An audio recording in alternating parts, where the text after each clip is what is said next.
चीन को ट्रस्ट करना, चीन पर भरोसा करना दोस्तों बहुत मुश्किल है, क्योंकि चीन की नज़र कहीं और है। चीन की नज़र हमारी ज़मीन पे दोस्तों, और यही बात जो डॉक्टर जयशंकर साहब उन्होंने बोली। तो आप ये सब जो ड्रामा कर रहे हैं आप लाइन ऑफ एक्चुअल कंट्रोल पे, ये सब ड्रामा बंद करिए। जय हिंद दोस्तों, मैं हूं मेजर गौरवारी और आप देख रहे हैं आज के ताज़ा तरीन समाचार। डॉक्टर जयशंकर ने एक सवाल हुआ उनसे और उन्होंने एक जवाब दिया कि the state of the border will determine the state of the relationship. ये चाइना की ओर इशारा करके, यानी कि जो बॉर्डर का लाइन ऑफ एक्चुअल कंट्रोल की बात यहां पे हो रही है, लाइन ऑफ एक्चुअल कंट्रोल का जो उस समय स्टेटस होगा वही हमारा और चीन का स्टेटस होगा। यानी कि भारत के फॉरेन मिनिस्टर ने, विदेश मंत्री ने सीधा साधा चाइना के ऊपर बात रख दी कि भाई अगर आप चाहते हैं, क्योंकि चाइना कई बार ये कहता है कि हम चाहते हैं भारत का अच्छे रिश्ते हों, तो इन्होंने साफ सीधी बात कर दी कि देखो भाई, अगर आप चाहते हो भारत के साथ अच्छे रिश्ते हों तो लाइन ऑफ एक्चुअल कंट्रोल पे आपको मामले ठीक करने पड़ेंगे, वरना आपकी और हमारी बनेगी नहीं। और ये भारत कह चुका है कि हमारे जो रिश्ते चीन के साथ हैं वो नॉर्मल नहीं है। ये भारत कई बार कह चुका है दोस्तों। अब मैं आपको जरा ना थोड़ी सी डेप्थ में समझाता हूँ स्टोरी है क्या। देखिए, लाइन ऑफ एक्चुअल कंट्रोल कोई लाइन नहीं है। हम लोग कहते हैं लाइन ऑफ उसको एक्चुअल कंट्रोल, ठीक है। हम कहते हैं बॉर्डर ये है, चाइना कहता है बॉर्डर ये है। तो line of actual control perceptual है और ये तकरीबन 3500 3600 किलोमीटर लंबी है दोस्तों। डॉक्टर जयशंकर साहब ने जो बात करी है ना, उसको समझना, उसका एक परिप्रेक्ष्य है, उसका एक कॉन्टेक्स्ट है। और कॉन्टेक्स्ट ये है कि line of actual control perceptual है। भारत कई दशकों से चीन से ये कह रहा है कि आप और हम बैठते हैं, कमेटी बनाते हैं और आपस में लेन देन करके खत्म करते हैं। जो जमीन आपकी वो आपकी, जो हमारी हमारी, इसको बना देते हैं इंटरनेशनल बॉर्डर। कोई ज़रूरत नहीं है -50 -40 में इतने फौजी वहाँ पे रखना। सब लोग परेशान होते हैं इससे, फालतू का खर्चा होता है। डेवलपमेंटल एक्टिविटीज़ में हम खर्चा करते हैं पैसा, स्कूल बनाए, अस्पताल बनाए, क्यों वहाँ पे फौजियों को रखना फालतू में। और जो हमारे मतभेद हैं, चलिए आइए आपस में बातचीत करके इसको सॉल्व कर देते हैं। लेकिन नहीं, चीन ने मना कर दिया। नीयत ख़राब है चीन की। अब चीन की नीयत क्यों ख़राब है दोस्तों, मैं आपको बताता हूँ।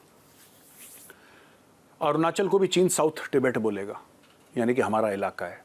सिक्किम पे भी नज़र है उसकी नज़र लद्दाख पे भी है, उसकी नज़र कुछ एरियाज़ जो हिमाचल के हैं उस पर भी है, और उसकी नज़र उत्तराखंड के कुछ एरियाज़ हैं वहाँ पे भी है, क्योंकि इन पूरे एरियाज़ को वो साउथ ऑफ टिबेट मानता है। अब वो जो भी माने, चाइना की एक स्ट्रैटेजी है पाम एंड 5 फिंगर्स। ये जो हथेली है ना मेरी, और आप देख रहे हैं 5 उंगलियां, पाम एंड 5 फिंगर्स। ये पाम क्या है दोस्तों? ये जो हथेली है ये क्या है? ये है तिब्बत। ये हथेली है तिब्बत। पहला लद्दाख, दूसरा अरुणाचल प्रदेश, तीसरा उत्तराखंड, चौथा सिक्किम और पांचवा Himachal Pradesh. Palm and 5 fingers की स्ट्रैटेजी है कि धीरे धीरे हम सारे इन एरियाज पे कब्जा कर लें। इसलिए चीन के साथ दोस्ती करना बड़ा मुश्किल है यार। चीन को ट्रस्ट करना, चीन पर भरोसा करना दोस्तों बहुत मुश्किल है।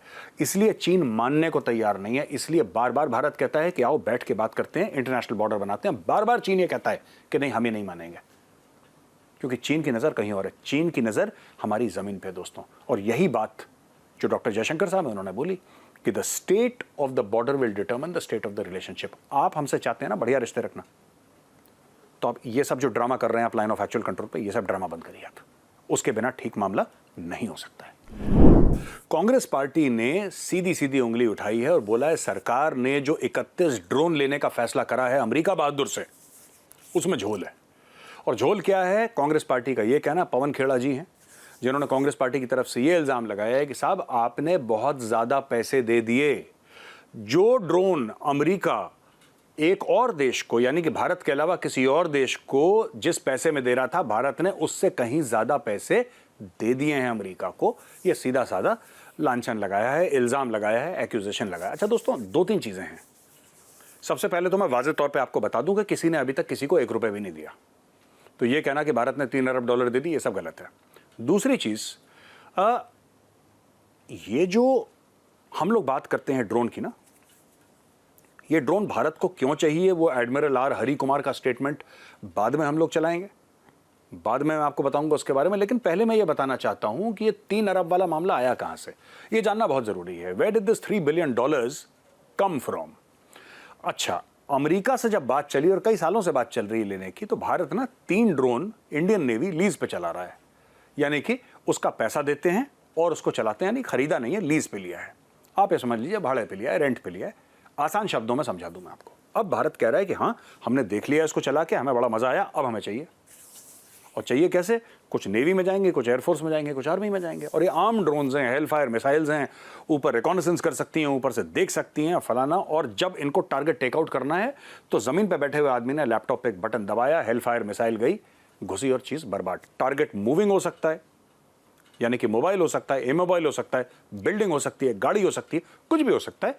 उसको 20, 30, 40, 50 हजार फुट हवा से ये उड़ा सकता है ड्रोन और वापस जा सकता है अपना मिशन करके।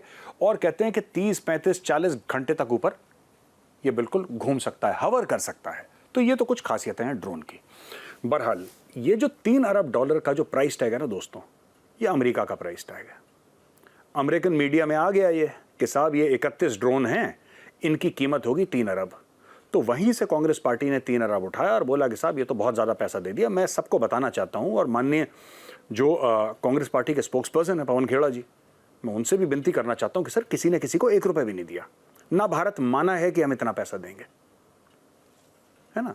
ये तो अमेरिका की बात है और अमेरिका का पूरा हक है। अमेरिका $3 अरब बोले, $30 अरब बोले, $300 अरब बोले, हम तो अमेरिका को नहीं रोक सकते। हम तो यही रोक सकते हैं कि हमारा जोर किस पे चलता है, कि हम कितना पैसा देंगे।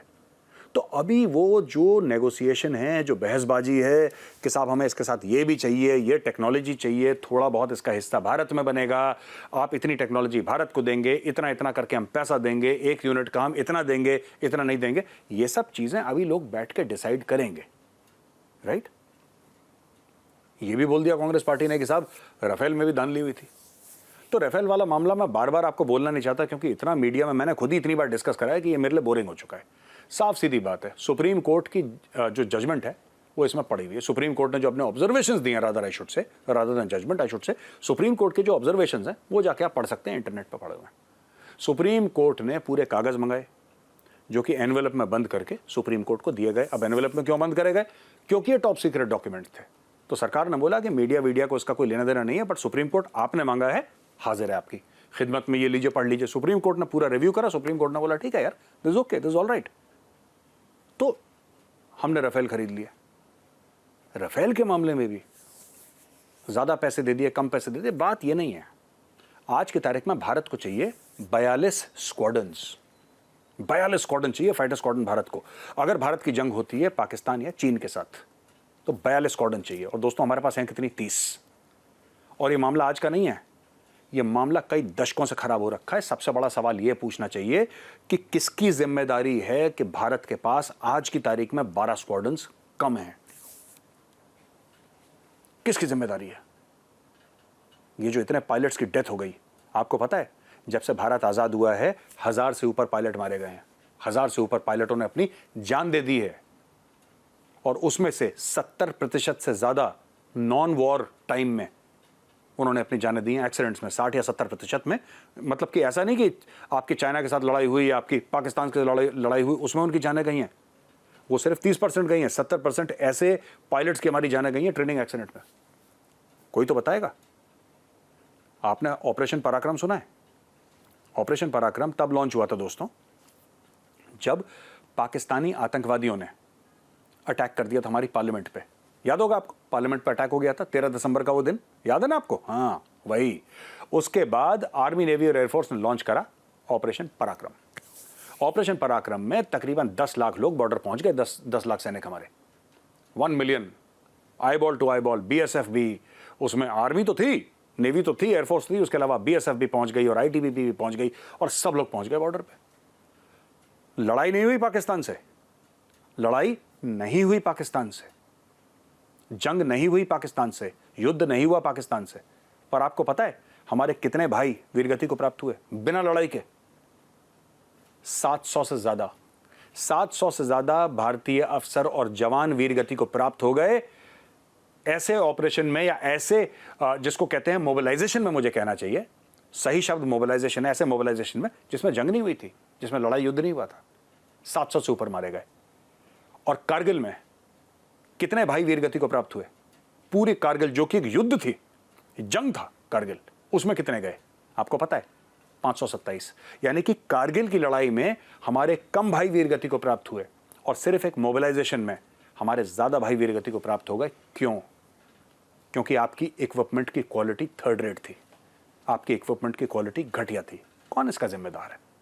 कोई बात भी नहीं करता इसके बारे में। और मैं गारंटी के साथ कहता हूं कि जो फौजी नहीं है, हमारे जो सिविलियन भाई बहन प्रोग्राम देख रहे हैं ना, उनको पता भी नहीं होगा, उनको पता भी नहीं होगा, क्योंकि आपको पता ही नहीं गया। आप जाके इंटरनेट पे इसके ऊपर रिसर्च करिए, वो कैसे जाने चली गई इतनी ज्यादा। ऑपरेशन पराक्रम की तरह पूछेगा कितने लोग गए ऑपरेशन पराक्रम में, कोई युद्ध हुआ या भारत पाकिस्तान के अंदर घुस गया, पाकिस्तान भारत के अंदर घुस गया, हुआ क्या था ऑपरेशन पराक्रम में? ये सिंपल एक मोबिलाइजेशन था, बहुत बड़ा मोबिलाइजेशन था, सबसे बड़ा मोबिलाइजेशन था, लेकिन था एक मोबिलाइजेशन, ये जंग नहीं थी। मोबिलाइजेशन कब होता है?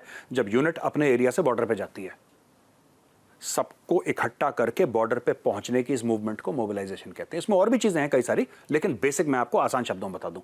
उसमें 700 से ऊपर भाई हमारे वीर गति को प्राप्त हो गए। पूछा किसी ने? तो साहब हर चीज में कहना कि ये गलत है, ये गलत है, ये ढिमका, ये फलाना, ये सब चीजें नहीं करनी चाहिए। और मेरी हाथ जोड़ के विनती है, ऐसा काम मत करिए, देश की सुरक्षा को कमजोर मत करिए सिर्फ कुछ चंद वोटों के लिए। तो दोस्तों, अगर वीडियो पसंद आया ना, वीडियो को लाइक का बटन जरूर दबा दीजिएगा। मैं कल फिर आऊंगा एक नए वीडियो के साथ, एक नई खबर के साथ। तब तक के लिए आप सबको जय हिंद, अपना ध्यान रखिएगा।